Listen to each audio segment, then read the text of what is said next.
Hello, good morning. आज हम पढ़ाएंगे जलवायु। भारत की जलवायु कैसी है। मानसून। सबसे पहले देखिए मानसून। मानसून शब्द की उत्पत्ति अरबी भाषा के मौसम शब्द से हुई है, जिसका तात्पर्य मौसम ऋतु से है। परंपरागत रूप से मानसून का संबंध मौसमी हवाओं में परिवर्तन से है, जिसके माध्यम से दक्षिण एवं दक्षिण पूर्व एशिया के देशों में वर्षा होती है। भारत में कुल वर्षा का अधिकांश 75 से अधिक वार्षिक वर्षा दक्षिण पश्चिम मानसून से प्राप्त होती है। भारत में इसकी सक्रियता जून से सितंबर तक रहती है। दक्षिण पश्चिम मानसून का प्रारंभ भारत के केरल राज्य से शुरू होता है। भारतीय कृषि का अधिकांश भाग अभी भी वर्षा पर ही निर्भर है तथा मानसून पर समय पर आना कृषि के लिए अच्छा माना जाता है। भारत एक उष्ण मानसूनी जलवायु वाला देश है। हालांकि भारत उष्ण एवं उपोष्ण दोनों कटिबंधों में स्थित है। भारतीय मानसून की उत्पत्ति कैसे होती है। मानसून की प्रारंभिक अवस्था। मानसून की उत्पत्ति का मुख्य कारण जलीय तथा स्थलीय भाग का भिन्न भिन्न दर एवं मात्रा में गर्म होना है। ग्रीष्म ऋतु में भारत के उत्तर पश्चिमी भाग में तापमान बहुत ऊंचा हो जाता है, जिस कारण वहां पर निम्न वायुदाब क्षेत्र विकसित हो जाता है। इसके विपरीत हिंद महासागर अपेक्षाकृत ठंडा रहता है और वहाँ उच्च ताप वायु बना रहता है। इससे अंतः उष्णकटिबंधीय अभिसरण क्षेत्र ITCZ उत्तर की ओर स्थानांतरित हो जाता है। अंतः उष्णकटिबंधीय अभिसरण क्षेत्र ITCZ विषुवत रेखा के निकट निम्न वायुदाब वाला क्षेत्र है, जहाँ उत्तरी तथा दक्षिणी गोलार्धों से व्यापारिक पवनें आकर मिलती हैं। इस क्षेत्र में वायु ऊपर की ओर उठती है। इसके उत्तर की ओर खिसकने से दक्षिण पूर्वी व्यापारिक पवनें 40 से 60 डिग्री पूर्वी देशांतर के बीच भूमध्य रेखा पार कर जाती हैं और दिशा परिवर्तन के बाद ये दक्षिण पश्चिम मानसून के रूप में भारत में प्रवेश करते हैं। अतः ITCZ की स्थिति में परिवर्तन का संबंध हिमालय के दक्षिण भाग में पश्चिमी जेट प्रवाह द्वारा अपनी स्थिति से प्रत्यावर्तन से भी है। पूर्वी जेट प्रवाह की उत्पत्ति हिमालय तथा तिब्बत के उच्च स्तरों के ग्रीष्म तापन से होती है।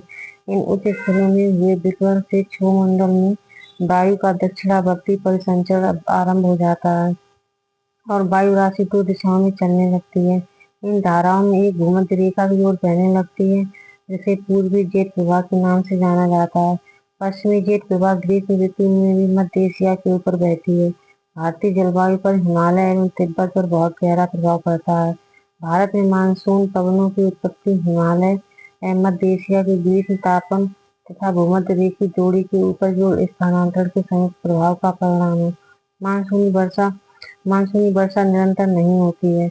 इनके वर्षा काल में अंतराल पाया जाता है। भारत के उत्तरी मैदान में बंगाल की खाड़ी से उत्पन्न होने वाले उष्णकटिबंधीय चक्रवात वर्षा करते हैं, जबकि पश्चिमी तटीय भाग में वर्षा दक्षिण पश्चिम मानसून द्वारा होती है। भारत के पश्चिमी तट पर वर्षा की गहनता समुद्र तट से दूर घटने वाली मौसमी दशाओं तथा पूर्वी अफ्रीका के तट के साथ भूमध्य रेखीय जेट प्रवाह की स्थिति पर निर्भर करती है। बंगाल की खाड़ी में उठने वाले उष्णकटिबंधीय चक्रवातों की संख्या तथा उनका मार्ग अंततः उष्णकटिबंधीय अभिसरण की स्थिति पर निर्भर करते हैं। इसे मानसून द्रोणी कहते हैं। मानसून विच्छेद। जब मानसून पवनें 2 सप्ताह या उससे अधिक अवधि के लिए वर्षा करने में असफल रहती है तो वर्षा काल में शुष्क दौर आ जाता है। इसे मानसून का विच्छेद कहते हैं। मानसून विच्छेद का प्रमुख कारण उष्णकटिबंधीय चक्रवातों में कमी आना या भारत में अंतः उष्णकटिबंधीय अवसरण क्षेत्र की स्थिति में परिवर्तन आना है। मानसून का प्रत्यावर्तन।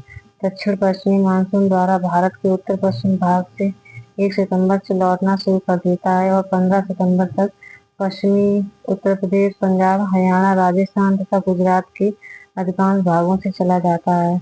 मध्य अक्टूबर तक दक्षिण पश्चिम मानसून दक्षिणी प्रायद्वीप तक लौट जाता है। लौटती हुई पवनें बंगाल की खाड़ी से जलवाष्प ग्रहण कर लेती हैं और उत्तरी पूर्वी मानसून के रूप में तमिलनाडु पहुंचकर वहां पर वर्षा करती हैं। अब आते हैं प्रश्नों पर। मानसून शब्द की उत्पत्ति किससे हुई है। अरबी भाषा से, सिंधी भाषा से, हिंदी भाषा से, आंग्ल भाषा से। इसका ये सही है। मानसून शब्द की उत्पत्ति अभिभाषा के मौसम शब्द से हुई, जिससे तात्पर्य मौसम से है। इन कथनों पर विचार कीजिए। भारत मूलतः एक मानसूनी देश है। कारण उच्च हिमालय उसे जलवायु संबंधी विशिष्टता प्रदान करते हैं। भारत मूलतः मानसूनी देश है। यहाँ की जलवायु मानसूनी जलवायु की लगभग सभी विशेषताएं पाई जाती हैं। अतः कथन ए सही है। हिमालय पर्वत भारतीय हिमालय को इस मायने में विशिष्टता प्रदान करता है क्योंकि ये मानसूनी हवाओं के लिए भौतिक अवरोध उत्पन्न करता है, जिसके फलस्वरूप भारत में मानसूनी हवाओं का पूर्णतः प्रसार संभव हो जाता है और मानसून की भरपूर वर्षा हो पाती है। साथ ही ये मध्य एशिया से आने वाली शीतल हवाओं को होकर भारत की पूरी तरह रक्षा भी करता है। इस प्रकार यह दो भिन्न जलवायु भागों को पृथक करता है। अतः कारण आर कथन ए की सही व्याख्या भी है।